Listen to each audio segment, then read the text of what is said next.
La infección del tracto urinario se define como la presencia en el tracto urinario de bacterias, con un crecimiento significativo en una muestra de orina obtenida mediante una técnica adecuada y variable en función del método de recogida, junto con una combinación de signos y síntomas que varían según la localización y la edad del paciente. La infección del tracto urinario es una enfermedad humana común y dolorosa que, afortunadamente, responde rápidamente a la terapia antibiótica moderna. Esta puede ser asintomática, ¿qué quiere decir? Una infección subclínica o sintomática cuando produce enfermedad. Ahora, otro término que debemos conocer antes de desarrollar completamente el tema es el término de reinfección. Una reinfección del tracto urinario ocurre cuando se produce una nueva infección después de que la anterior haya sido tratada y se haya cultivado una orina estéril entre los episodios, con un intervalo superior a 2 semanas. Los factores que desencadenan una reinfección incluyen la actividad sexual, el uso de espermicidas y ciertas condiciones como la diabetes o alteraciones anatómicas de las vías urinarias. Otro término importante es la infección del tracto urinario recurrente.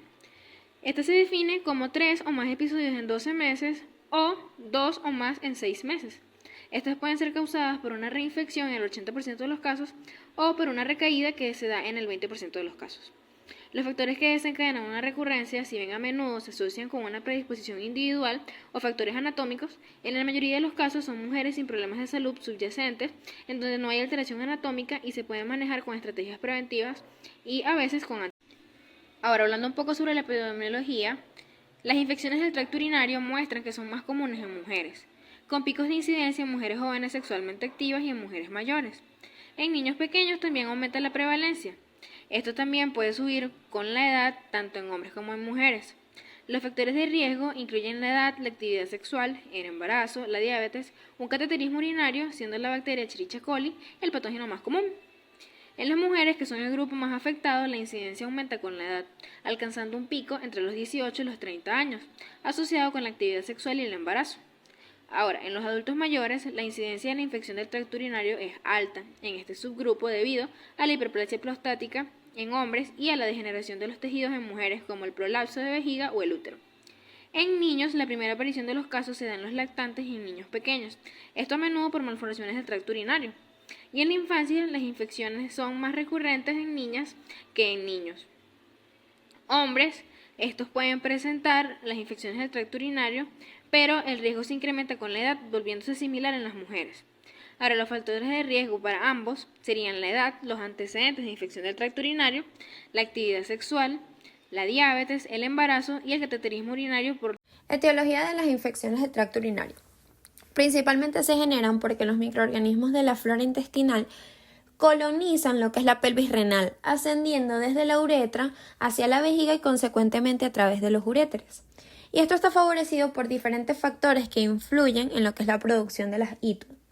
Principalmente tenemos la capacidad de adherencia de los microorganismos, la presencia de lo que es el reflujo vesicoureteral, el hecho de que en la médula y en la pelvis renal tenemos un pH ácido, la elevada osmolaridad y amonemia y una disminución de lo que es la perfusión vascular.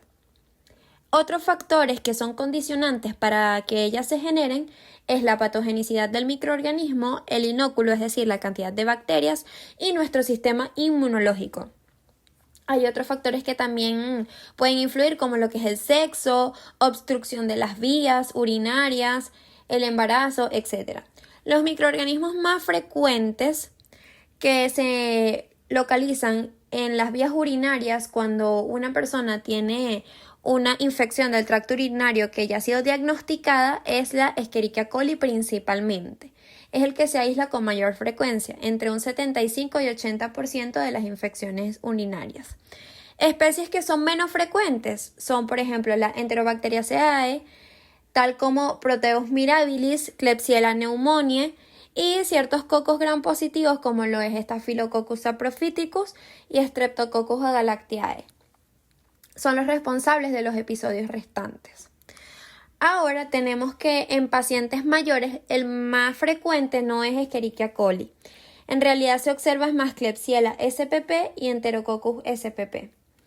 El 95% de estas infecciones del tracto urinario vemos que está generado es por un único microorganismo Y hay otras que son el 5% que son polimicrobianas y más frecuentemente es en pacientes que tienen sondas de Foley. Tenemos después que las enterobacterias como Escherichia coli y Klebsiella spp, ellas suelen ser productoras de beta-lactamasas, que simplemente son enzimas que se encargan de inhibir los que son los anillos beta-lactámicos de los antibióticos. Existen ciertos microorganismos que se propagan por vía hematógena, como lo son el Staphylococcus aureus, Pseudomonas aeruginosa, Salmonella spp, Mycobacterium tuberculosis y Candida spp. Se dice que el hallazgo de Proteus spp en una muestra de orina indica en la mayoría de los casos que hay una infección renal. Proteus spp y Klebsiella se dice que están asociados a cálculos en las vías urinarias.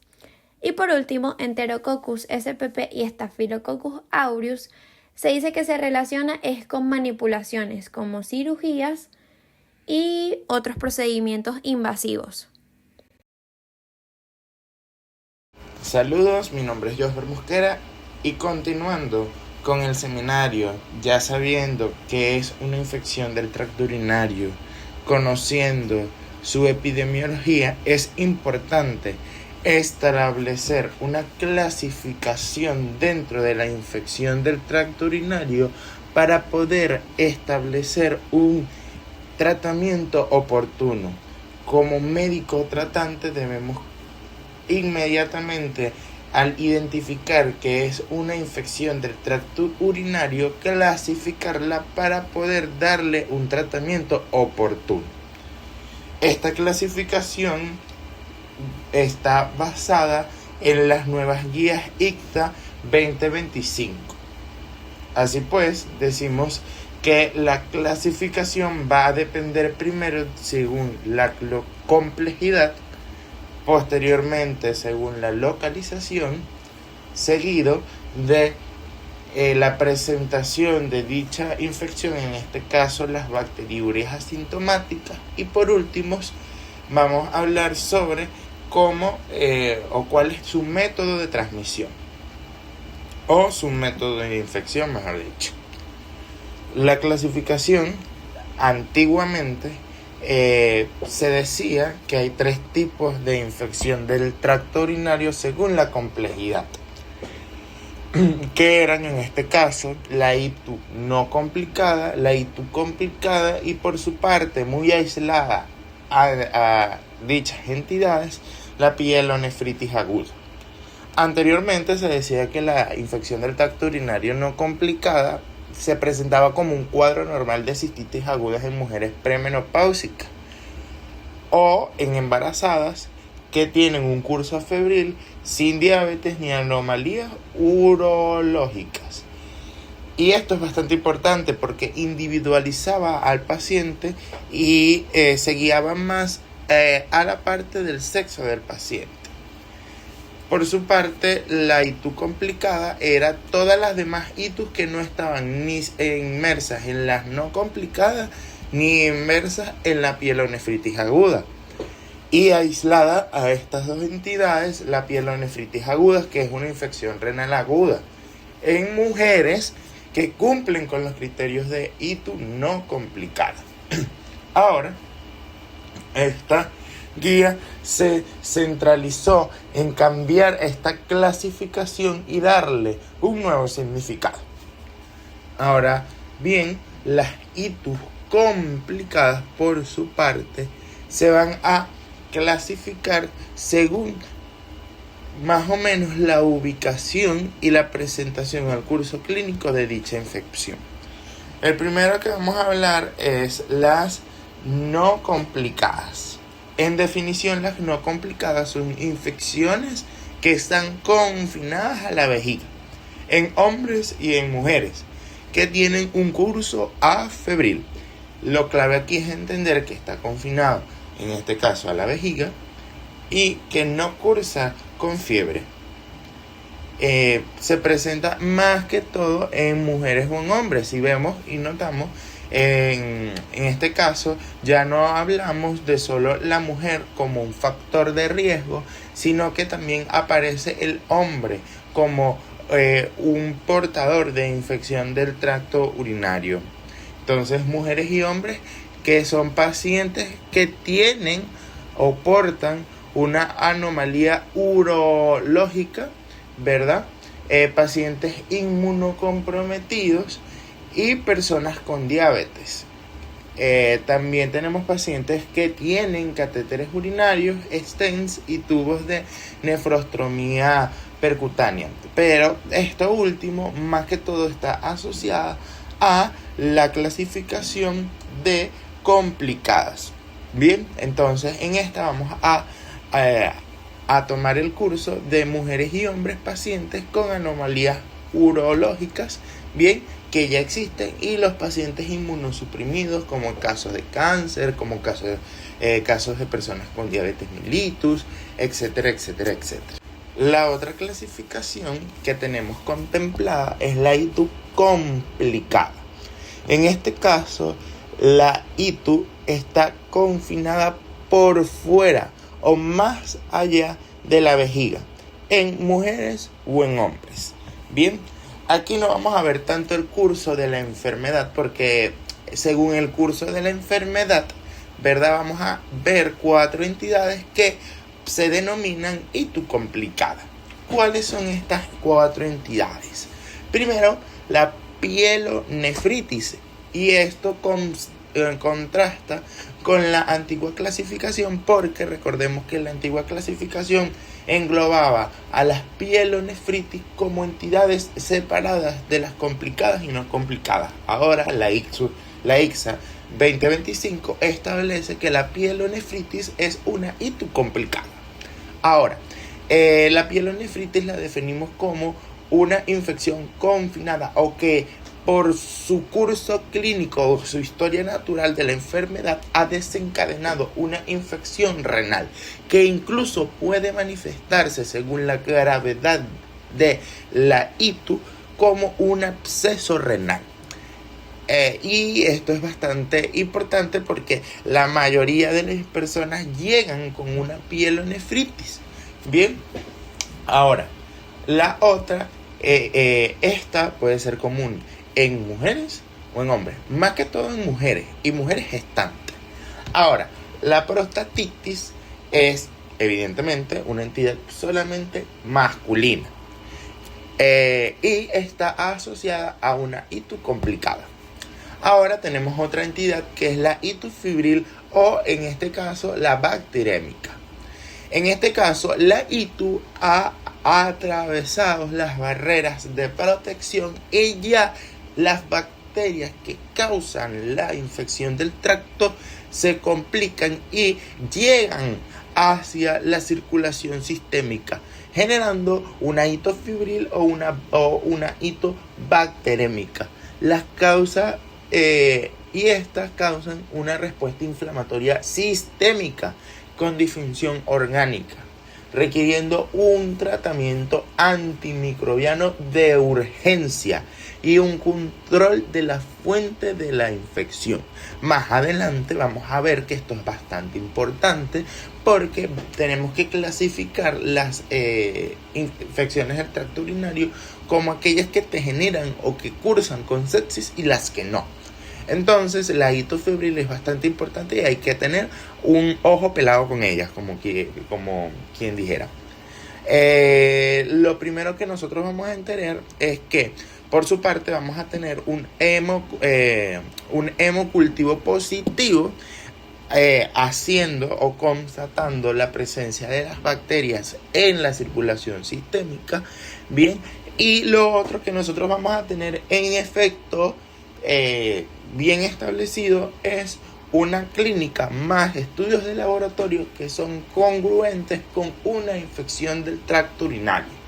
Bien, como por ejemplo en el examen de orina, una piuria, que es bastante característico de las infecciones del tracto urinario, o en este caso la existencia de otros agregados que sugieren una infección del tracto urinario activa. Ahora, lo que descarta las otras cosas es que ella cursa con un síntoma febril y es lo que la hace bastante característica. Por último, tenemos las ITU asociadas a catéteres. Anteriormente se estudiaban como entidades separadas. Actualmente, la ICSA 2025 ha dicho que la ITU asociada a catéteres se establece como una ITU complicada. Esta puede causar síntomas como fiebre, dolor. Con frecuencia son infecciones polimicrobianas, porque al colocar el catéter, bien haces una pequeña película, que esa película se llena de diferentes bacterias, tanto bacterias residentes como bacterias que no son residentes de la zona. En este caso, el uso o en casos de cateterismos prolongados, bien se presentan más que todo las infecciones por Escherichia coli. Y estas representan un 50% de todas las bacterias o en este caso, las infecciones del tracto urinario que se asocian a catéter. Hay otras bacterias como por ejemplo Pseudomonas aeruginosa, Klebsiella, Enterococcus fecalis, Staphylococcus aureus y hongos, que también es muy común, como la cándida.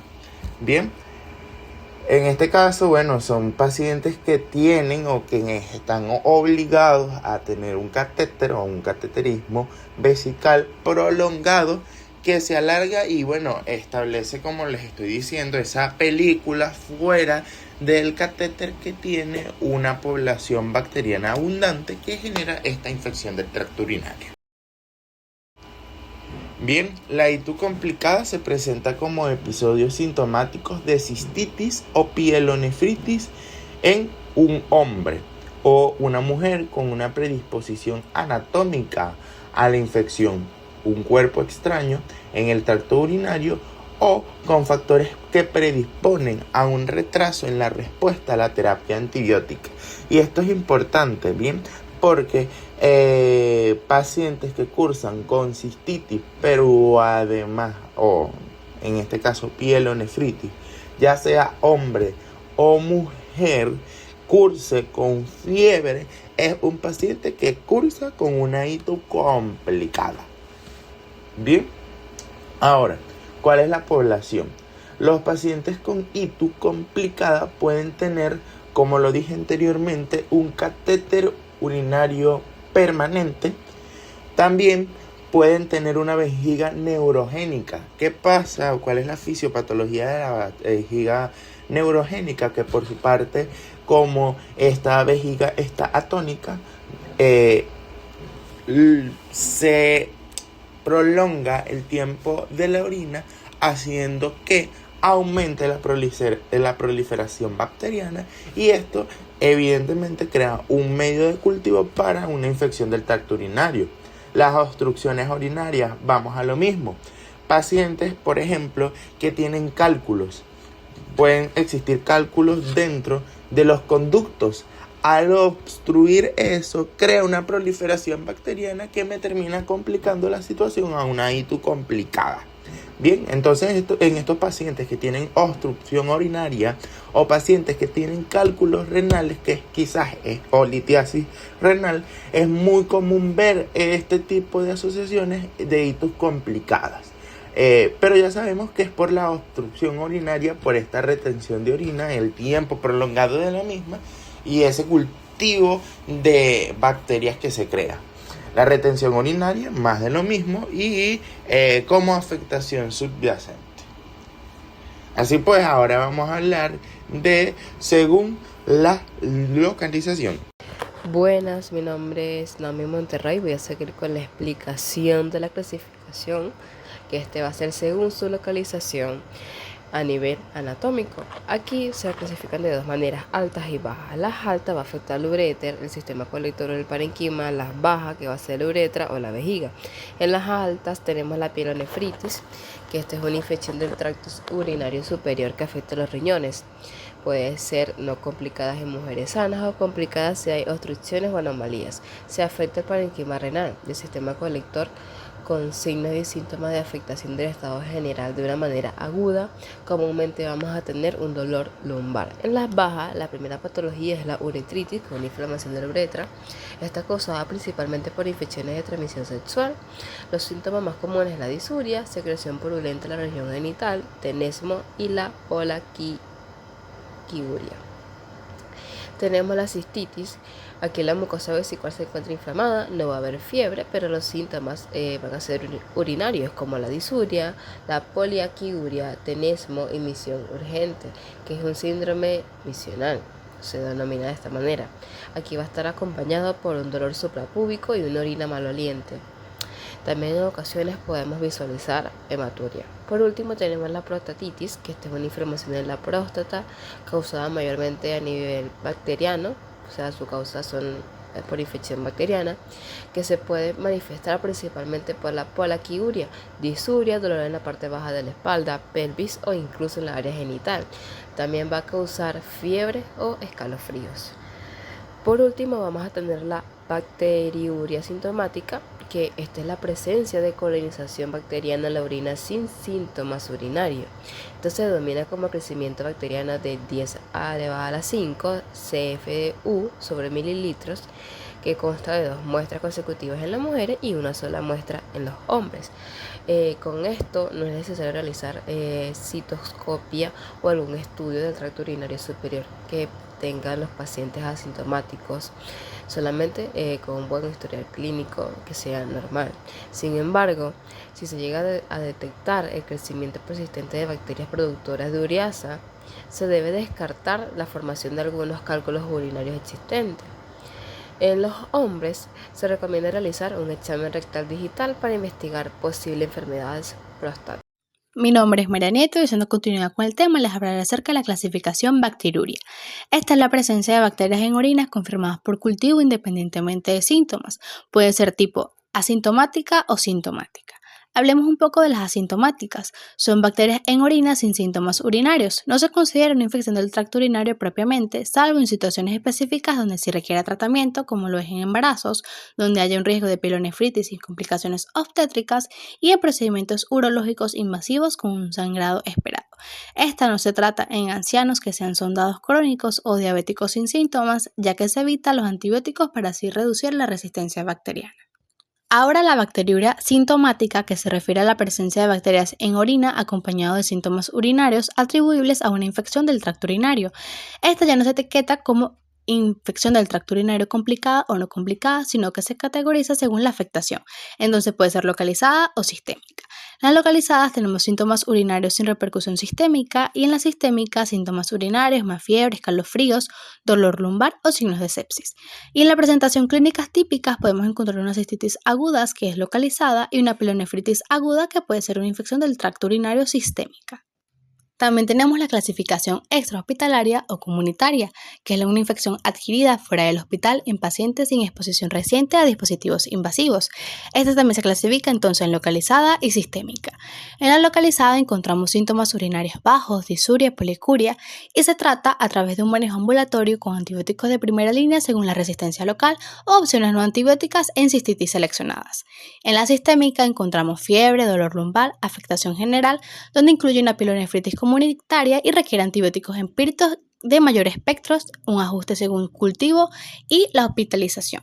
En etiología encontramos un predominio de Escherichia coli o Klebsiella o otros como Staphylococcus.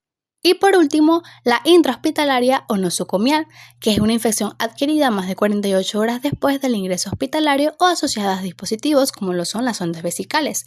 Acá tenemos la localizada, que son síntomas urinarios en pacientes hospitalizados o sondados con un riesgo de biofilm y colonización por patógenos resistentes, con un manejo ya sea de retirar o cambiar los dispositivos o antibióticos guiados por una epidemiología hospitalaria.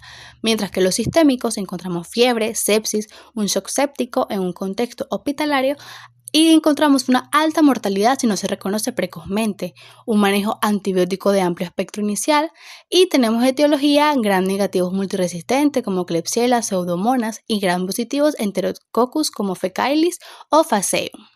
Y tenemos un cuadro comparativo donde se resume toda esta información antes dicha. María Otero, sintomatología. Cuando hablamos de una infección de tracto urinario complicada, se acompaña de síntomas que sugieren una infección que se extiende más allá de la vejiga. Esto incluye fiebre y otros signos o síntomas de enfermedad sistémica como escalofríos, rigidez o incluso inestabilidad hemodinámica. La inestabilidad hemodinámica es una complicación que es más grave y esto sucede cuando la infección se extiende al torrente sanguíneo. Por otra parte, vamos a encontrar dolor en flanco e incluso sensibilidad en el ángulo costovertebral. Ahora, cuando hablamos de infección de tracto urinario no complicada, esto ya es un síndrome clínico que se caracteriza por signos y síntomas locales de la vejiga, como disuria, urgencia, frecuencia y dolor suprapúbico. Se presume que la infección urinaria no complicada está confinada solamente a la vejiga y se define por la ausencia de signos o síntomas que sugieran una infección que se extienda más allá de ella. El paciente con infección de tracto urinario no complicada no va a tener fiebre, a menos que se explique por una causa distinta a la infección urinaria. Tampoco va a tener signos o síntomas de enfermedad sistémica como escalofríos, rigidez o signos vitales inestables, a menos que se explique por una causa distinta a la infección urinaria. Tampoco va a haber dolor en flanco y no va a haber dolor a la palpación en el ángulo costovertebral. Básicamente es lo contrario a la infección de tracto urinario complicada. Ahora, cuando un paciente tiene una infección de tracto urinario alta, vamos a encontrar disuria, polaquiuria, urgencia miccional, dolor en hipogastrio, hematuria, dolor lumbar, fiebres, escalofríos y además vamos a encontrar también náuseas, vómitos, malestar general y en ocasiones diarrea. Algo muy importante de este tipo de infección es que va a tener puñopercusión dolorosa. Y cuando hablamos de infección de tracto urinario bajo, vamos a encontrar disuria, polaquiuria, urgencia miccional, dolor en hipogastrio y hematuria.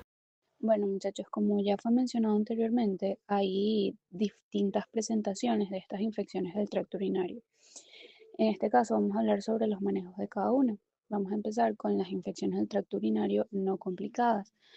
En esta vamos a tener una serie de medicamentos que se van a utilizar. En los medicamentos de primera línea vamos a tener la nitrofurantoína, que viene en presentaciones de 100 miligramos, sería vía oral cada 12 horas por 5 días. Y también tenemos el trimetoprim sulfamethoxazol, que viene en presentaciones de 160 o 180 miligramos, también sería vía oral cada 12 horas por 5 días. En los medicamentos de segunda línea vamos a tener la fosfomicina, que viene en presentación de dosis única de 3 gramos. Luego tenemos la amoxicilina más ácido clavulánico de 875 a 125 miligramos, también sería vía oral cada 12 horas por 5 días. Y por último tenemos la ciprofloxacina de 250 miligramos vía oral cada 12 horas por 5 días igualmente. Dentro de las consideraciones que debemos tener para estas infecciones del tracto urinario no complicadas son las siguientes. La primera es no dar antibióticos profilácticos en mujeres que ya hayan presentado una infección del tracto urinario. Luego tenemos el que se recomienda el uso de trimetoprim sulfamethoxazol cuando la resistencia en la zona es menor a 20%. Luego tenemos como tercera consideración que solo se permite el tratamiento empírico sin urocultivo en este tipo de infecciones, o sea, en las infecciones no complicadas. Esta se resume en mujeres con síntomas típicos de cistitis o hombres jóvenes sin factores de riesgo ni síntomas sistémicos. Y también es importante saber que en estos pacientes el riesgo de complicación es bajo y se espera que el urocultivo no altere el resultado. Luego tenemos que, como cuarta consideración, se le solicita eco y urocultivo solamente si hay síntomas atípicos en los pacientes, como embarazo o recurrencia de estas infecciones, complicaciones y fallos en el tratamiento que se mencionó anteriormente. Y luego tenemos como quinta consideración que ya no se recomienda el uso de fluoroquinolona como tratamiento de primera línea debido a que hay una gran resistencia a este medicamento. Y por último tenemos que si hay fiebre o dolor lumbar se recomienda descartar primeramente una pielonefritis. Hola, yo soy Samuel y yo les estaré presentando de forma clara y directa el proceso de 4 pasos para seleccionar el antibiótico empírico en una infección del tracto urinario complicado. Vamos al grano. El primer paso es crucial y es evaluar la gravedad. Nos hacemos una pregunta fundamental. ¿El paciente tiene sepsis? Y es que según sepsis 3, esto se define como una disfunción orgánica potencialmente mortal, con un puntaje SOFA mayor o igual a 2. Para una detección rápida usaremos USOFA o SIRS. La guía es clara. Nuestra elección del antibiótico inicial debe guiarse por la presencia o ausencia de sepsis. Esta es una recomendación condicional basada en evidencia muy baja, pero es nuestro punto de partida. Después de esto, vamos al paso 2, en el cual identificamos factores de riesgo individuales para patógenos resistentes. Y aquí nos preguntamos, ¿hay antecedentes de infecciones urinarias resistentes o uso reciente de antibióticos? La regla de oro va a ser evitar los antibióticos a los que el paciente haya tenido una resistencia documentada previamente. Los cultivos recientes de los últimos 3 a 6 meses son los mejores predictores. Y un punto clave, evitar las fluoroquinolonas si el paciente ha recibido antibióticos de esa misma clase en los últimos 12 meses. Estas van a ser recomendaciones condicionales, con evidencia muy baja, pero críticas para optimizar la cobertura.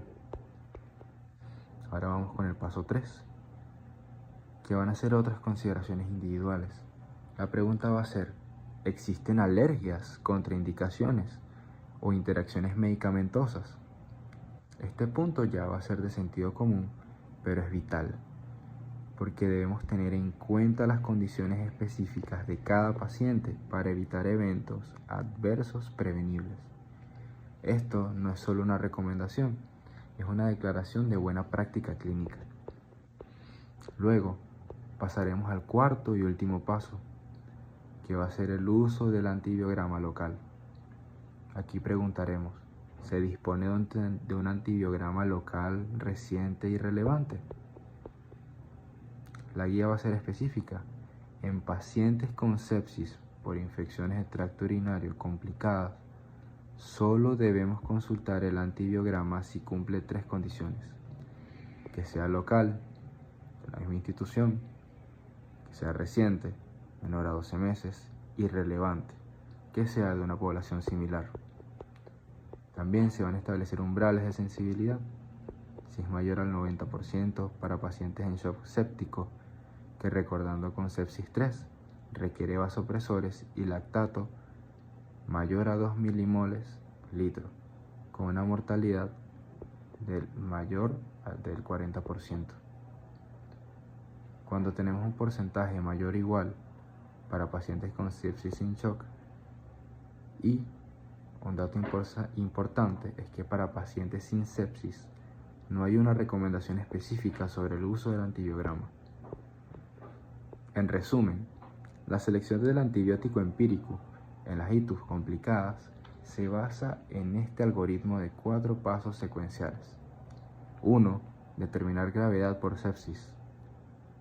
2. Evaluar el riesgo de resistencia. 3. Verificar seguridad para el paciente. Y 4. Usar el antibiograma local de forma juiciosa solo en sepsis.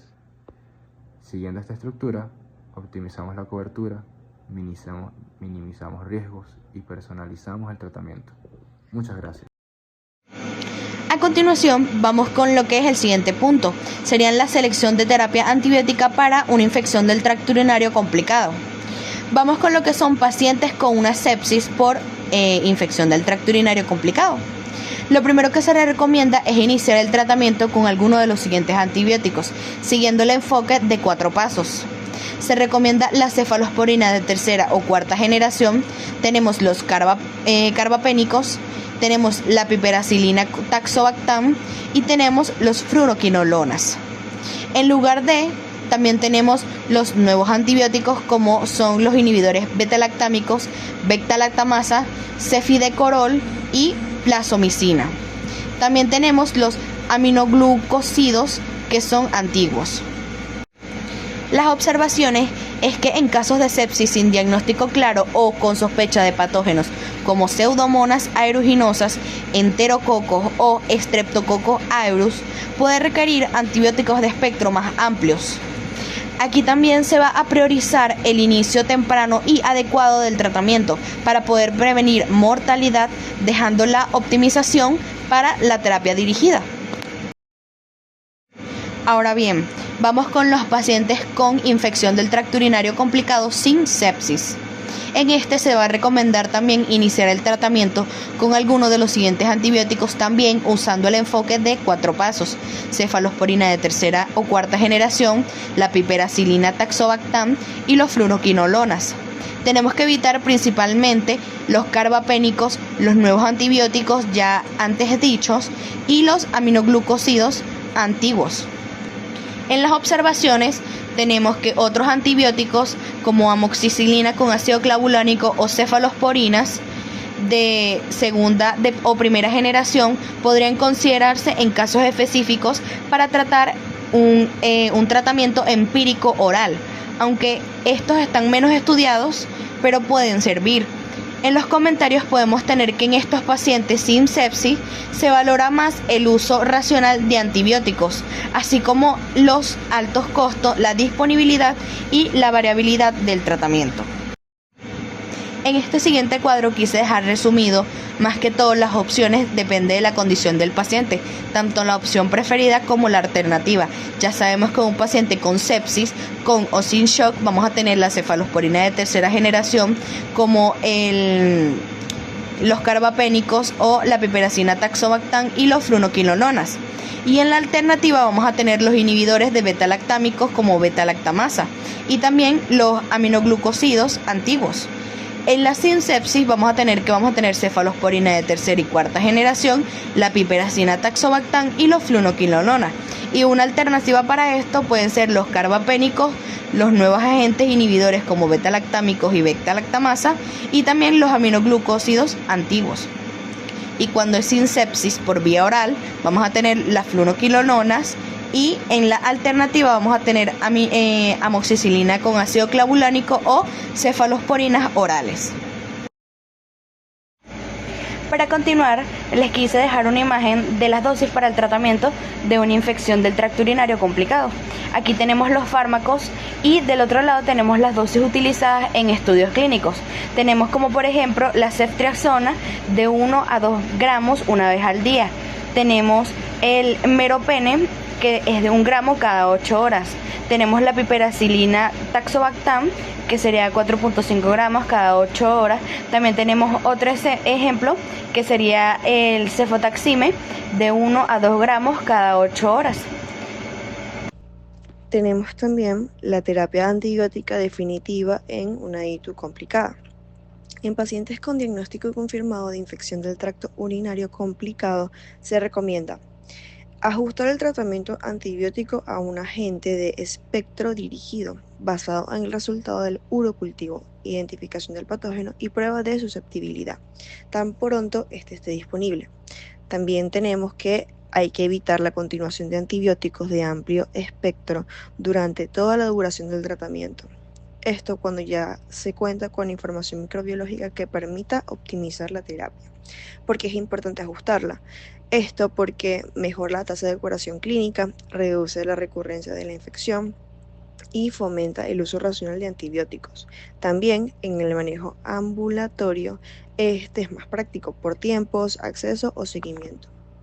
Continuamos con la transición de terapia intravenosa a oral en ITU complicada. Tenemos pacientes con ITU tratados inicialmente por vía parenteral. En pacientes con ITU complicada, incluida la pielonefritis aguda, que muestren mejoría clínica, pueden recibir tratamiento por vía oral y cuenten con una opción oral eficaz disponible. Esto se sugiere cambiar a tratamiento oral en lugar de completar todo el curso con antibióticos intravenosos. Tenemos en las limitaciones que los estudios excluyeron pacientes con catéter urinario permanente, sepsis o shock séptico, inmunosupresión, insuficiencia renal severa o anomalías estructurales del tracto urinario. Estos grupos podrían requerir un plan terapéutico individualizado. Y tenemos en los requisitos claves, el antibiótico oral debe ser activo contra el patógeno causal y alcanzar niveles terapéuticos en orina y tejidos involucrados. En pacientes con ictus complicado más bacteremia por gram negativos, si el paciente está clínicamente estable, está febril, con foco controlado, como por ejemplo una obstrucción resuelta, capaz de recibir tratamiento oral y hay opción eficaz, se sugiere la transición a vía oral tras el inicio con antibióticos intravenosos. Feliz día, soy María Molina. Yo les estaré dando continuación a lo que es el manejo de infección del tracto urinario complicada. En la parte 5 hablaremos sobre la duración del tratamiento antibiótico en infección del tracto urinario complicada. Los pacientes con infección del tracto urinario complicada, incluida la pielonefritis aguda, con respuesta clínica favorable, se sugiere un tratamiento de corta duración, en lugar de prolongarlo por 10 a 14 días.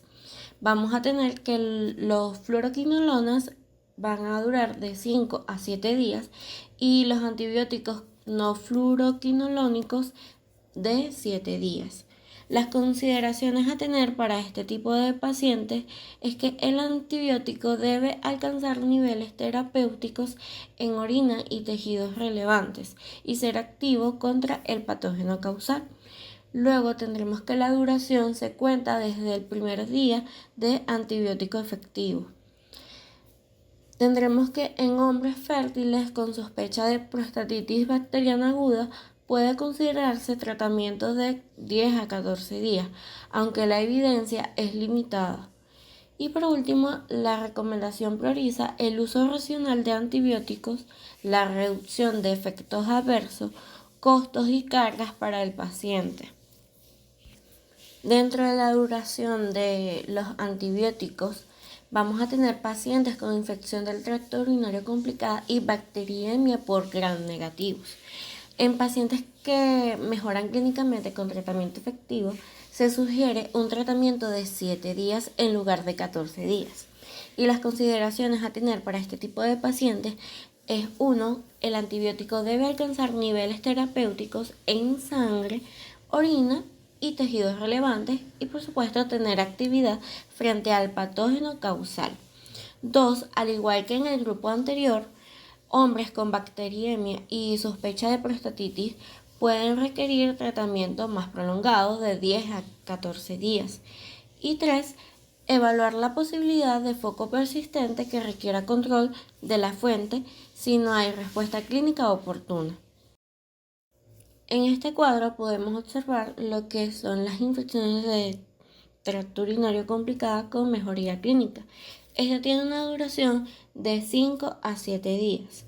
Vamos a tener en los dos primeros que podemos usar fluoroquinolonas como el ciprofloxacino y el levofloxacino y las no fluoroquinolonas como el beta-lactámico y el TMP-SMX, que significa trimetoprima sulfametoxazol. En las infecciones del tracto urinario complicado más bacteriemia por gram negativos, este suele durar 7 días.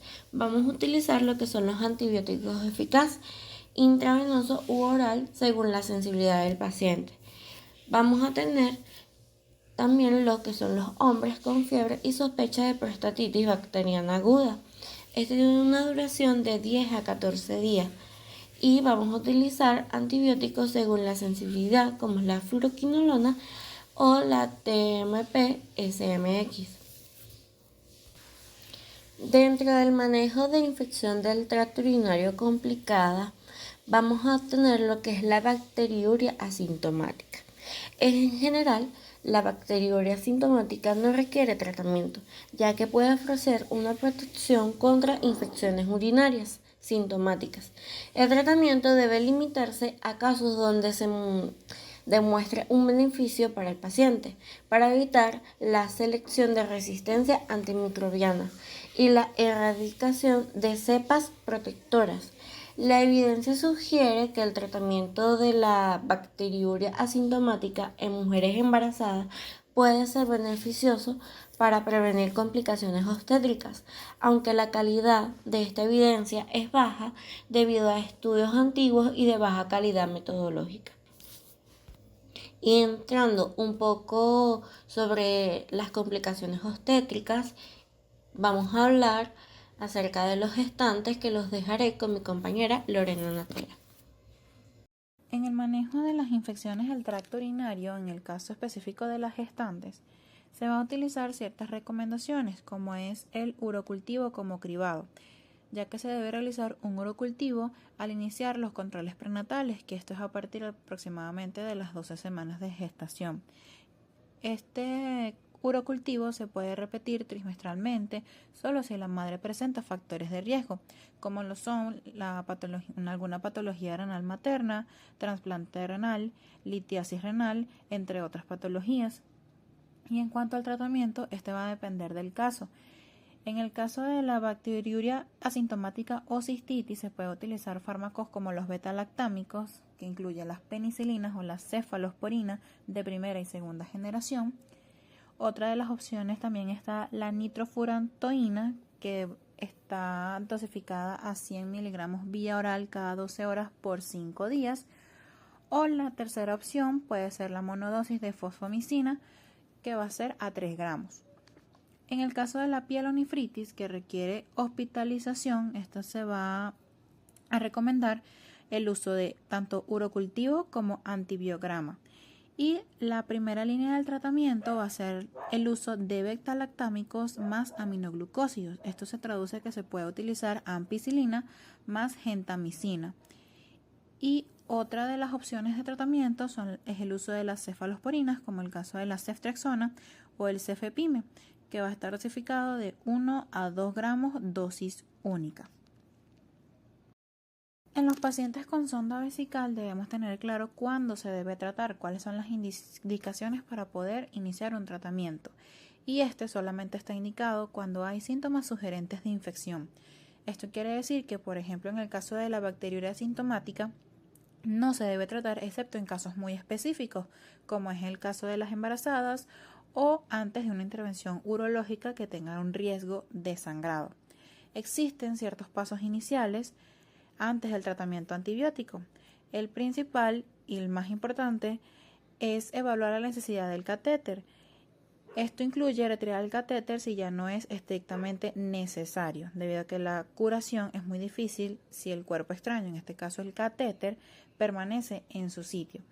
El segundo paso va a ser cambiar el catéter, debido a que si este debe permanecer, se debe cambiar por uno nuevo antes de iniciar el tratamiento antibiótico, porque este catéter puede llegar a albergar bacterias y hace que los antibióticos puedan ser ineficaces. Y por último tenemos lo que es el cultivo de orina, que se debe obtener una muestra de orina para el cultivo y realizar asimismo un antibiograma antes de iniciar los antibióticos. Este se debe tomar idealmente a través de un nuevo catéter recién colocado, debido a que la muestra a través de un catéter viejo puede dar resultados falsos. Mientras se obtienen los resultados tanto del urocultivo como del antibiograma, los cuales pueden tardar 48 a 72 horas, se puede llevar a cabo un tratamiento inicial basado en los patógenos más probables y la resistencia local. Este se va a dividir según sea el caso. Para las infecciones del tracto urinario no complicadas, se puede utilizar cefalosporinas de tercera generación, como es el caso de la ceftriaxona. También se puede utilizar fluoroquinolonas, como el ciprofloxacino o levofloxacino, teniendo en cuenta que su uso está algo restringido debido a que genera resistencia y tiene ciertos efectos adversos, pero sin embargo sigue siendo una opción. Y por último, para este caso tenemos también el uso del trimethoprim con el sulfametosazol, lo cual también se conoce como Bactrim, y este se utiliza solo si la resistencia local es baja. En otro de los casos, como para la infección del tracto urinario complicado o aquellos que se encuentren en entornos hospitalarios, es decir, aquellos que tengan alto riesgo de resistencia, se suelen utilizar antibióticos que posean un espectro más amplio, dentro de los cuales tenemos las siguientes opciones, como es el uso de la piperacilina con tazobactam, también el uso de carbapenémicos como es el meropenem o el imipenem, los cuales están más que todo reservados para infecciones graves o que se tenga la sospecha de que es producido por bacterias productoras de beta-lactamasas, o también se puede utilizar cefalosporinas de cuarta generación como es el caso del cefepime. Si llegan a existir sospechas de que la infección del tracto urinario esté causada por Enterococcus, al tratamiento se le puede añadir ampicilina o amoxicilina más ácido clavulánico. Y si existe sospecha de que dicha infección esté causada por una infección fúngica, mayormente causada por cándida, se puede hacer uso del fluconazol, el cual está indicado para la mayoría de especies de cándida, o también la caspofungina o anfotericina B, que es indicado más que todo para cepas resistentes o en pacientes críticos. Una vez que se tienen los resultados tanto del urocultivo como del antibiograma, el tratamiento debe ser ajustado para poder utilizar un antibiótico que sea mucho más específico y de un espectro más reducido. Si el urocultivo posee un resultado donde se evidencia el crecimiento y proliferación, por ejemplo, de Escherichia coli, y el antibiograma tenga un resultado de que es sensible a ceftriaxona, ciprofloxacino, y evidencia que es resistente a Bactrim, se va a tener un tratamiento definitivo o un tratamiento dirigido en el cual se puede continuar el tratamiento con ceftriaxona o cambiar a ciprofloxacino vía oral si es que el paciente se encuentra estable y puede tomarlo. Ahora bien, la duración de este va a depender tanto de la rapidez de la respuesta clínica como de la presencia o no del catéter. Si el catéter se retira y el paciente responde rápidamente, 7 días aproximadamente del tratamiento suelen ser más que suficientes. Y si el catéter debe permanecer, se recomienda un tratamiento un poco más largo, aproximadamente de 10 a 14 días, ya que el riesgo de recaída es mayor. Y para los casos de pielonefritis o bacteremia, el tratamiento sí se extiende hasta completar los 14 días.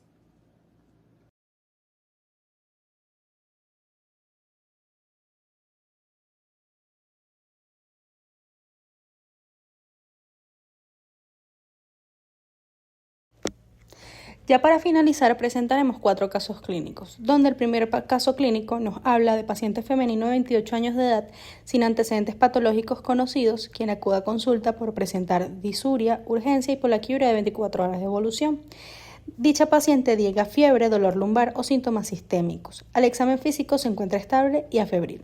El diagnóstico probable de este caso clínico nos habla de una infección del tracto urinario no complicada, es decir, una cistitis aguda.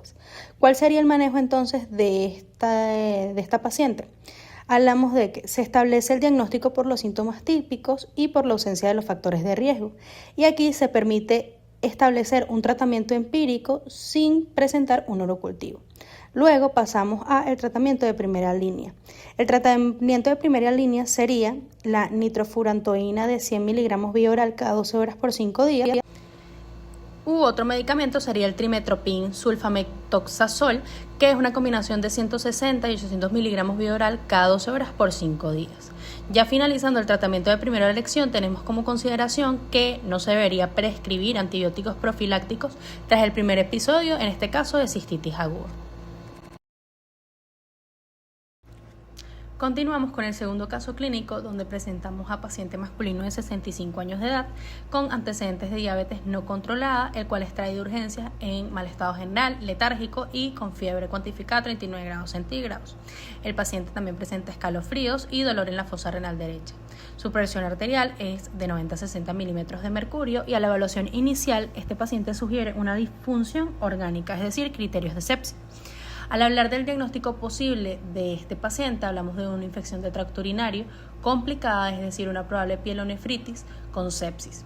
¿Cuál sería entonces el manejo empírico? Primero, nos guiamos por la presencia de sepsis y esto requiere un enfoque de 4 pasos, para poder así seleccionar cuál es el antibiótico empírico.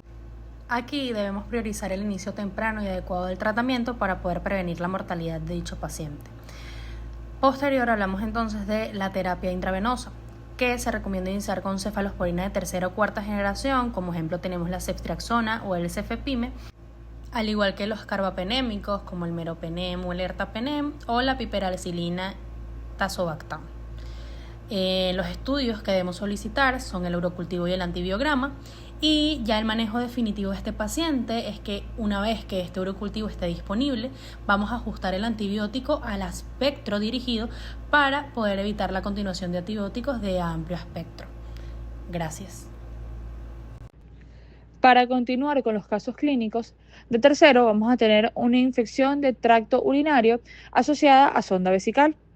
En este caso vamos a tener un paciente varón de 78 años de edad, quien va a ser portador de una sonda vesical permanente y también va a presentar fiebres de 38.5 grados Celsius y dolor suprapúbico.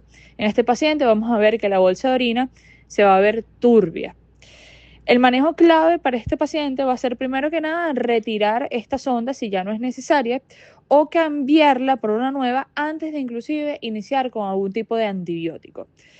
Vamos a pedir un cultivo, específicamente un urocultivo y un antibiograma de alguna muestra que sea tomada a través del catéter de este paciente, de este nuevo catéter. Vamos a tener entonces una terapia empírica que se va a tratar de iniciar un tratamiento antes de inclusive obtener estos resultados del cultivo que ya se pidió. Las opciones para este tratamiento van a ser las cefalosporinas de tercera generación, como por ejemplo la ceftriaxona indovenosa y las fluoroquinolonas. Así como también podemos tener en cuenta que los entornos hospitalarios van a tener un alto riesgo de resistencia, entonces también podemos optar por inclusive piperacina, tazobactam o inclusive carbapenémicos. La duración de este tratamiento va a depender de si la sonda se retira o permanece. Si la sonda se retira y hay una buena respuesta, entonces vamos a tener unos 7 días de tratamiento. Sin embargo, si la sonda permanece, pues entonces vamos a tener lo que serían de 10 a 14 días de tratamiento. Para culminar con el seminario, y no menos importante, vamos a hablar de un caso clínico, el número 4, que nos hablaría entonces de una bacterinuria asintomática en gestante. En esta oportunidad vamos a tener a una paciente de 20 semanas de gestación, quien se presenta a su control prenatal. Sin embargo, el urocultivo de cribado que fue realizado al inicio del control va a reportar una bacterinuria asintomática. El diagnóstico posible, por supuesto, va a ser entonces una bacterinuria asintomática en gestante. El manejo de esta, aunque las bacterinuриas asintomáticas no van a requerir un tratamiento, se deben tratar de igual manera a todas las mujeres embarazadas para prevenir complicaciones obstétricas más adelante. Inclusive el tratamiento o las opciones de tratamiento pues van a incluir beta-lactámicos como nitrofurantoína de entre 5 y 7 días o una monodosis de fosfomicina. Hay una consideración importante con este caso y es que no hay suficiente evidencia para recomendar un cultivo de control después del tratamiento, inclusive adecuado, después de un episodio inicial de esto. Muchas gracias.